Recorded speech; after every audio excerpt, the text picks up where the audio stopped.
Fadila Rahmatika, perempuan berusia 21 tahun asal desa Sukorejo, kecamatan Sukorejo, Ponorogo ini masih dalam kondisi trauma usai pulang dari Singapura. Kondisi fisik Dila, panggilan anak pertama dari dua bersaudara ini sungguh memprihatinkan akibat luka di beberapa bagian tubuhnya. Bahkan, untuk berbicara maupun mengangkat badannya sendiri saja harus dibantu oleh keluarganya.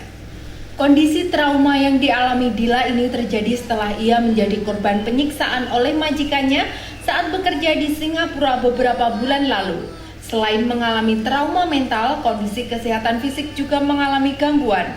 Bahkan bekas luka juga masih terlihat di beberapa bagian tubuh seperti kepala, lengan, serta kaki.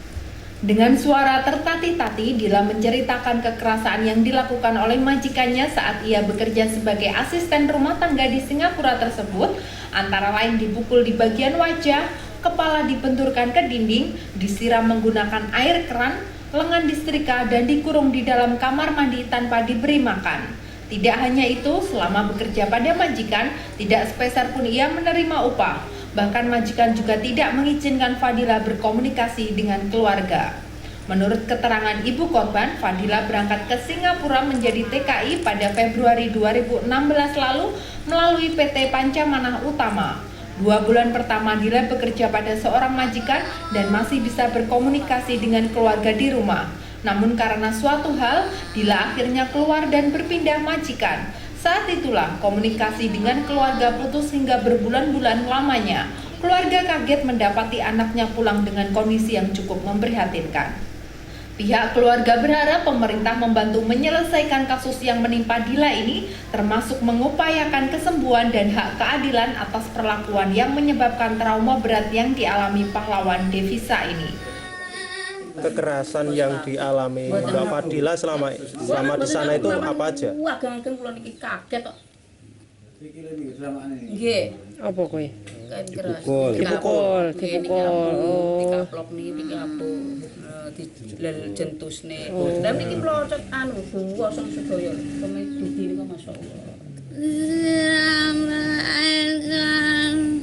Siram ke air keras.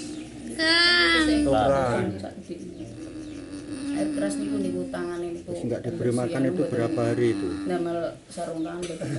Dikasih makan setiap hari dari rumah makan mie. Mbak Fadila bisa keluar dari sana, gimana itu caranya? Aku minta pulang. Minta pulang. Aku dipukul. Terus akhirnya bisa keluar dari rumah majikan? Aku nangis sampai tetangga itu datang.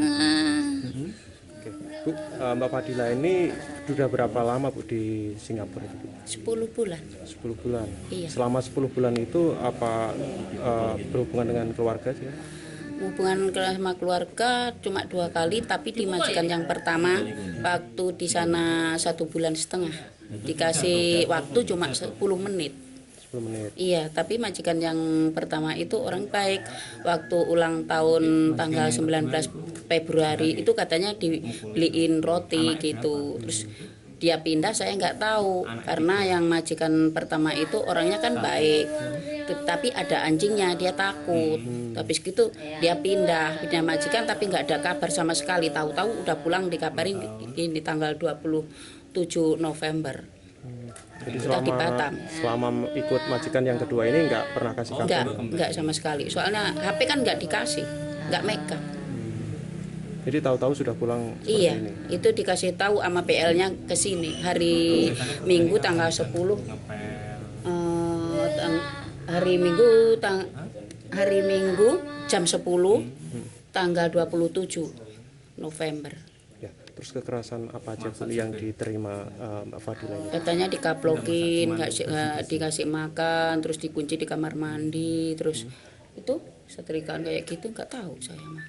Hak-haknya gimana Bu, gajinya selama ikut? Nggak pernah. Saya pun nggak pernah terima, ini pun nggak tahu. Ini pun nggak pernah keterima gitu. Fadila berasal dari salah satu keluarga yang kurang mampu. Tekadnya untuk memperbaiki ekonomi keluarga menuntunnya untuk bekerja di luar negeri. Namun bukan keberuntungan yang didapat, justru nasib buruk yang menimpanya. Dari Ponorogo, Sofyan Hanafi, Bayu TV melaporkan.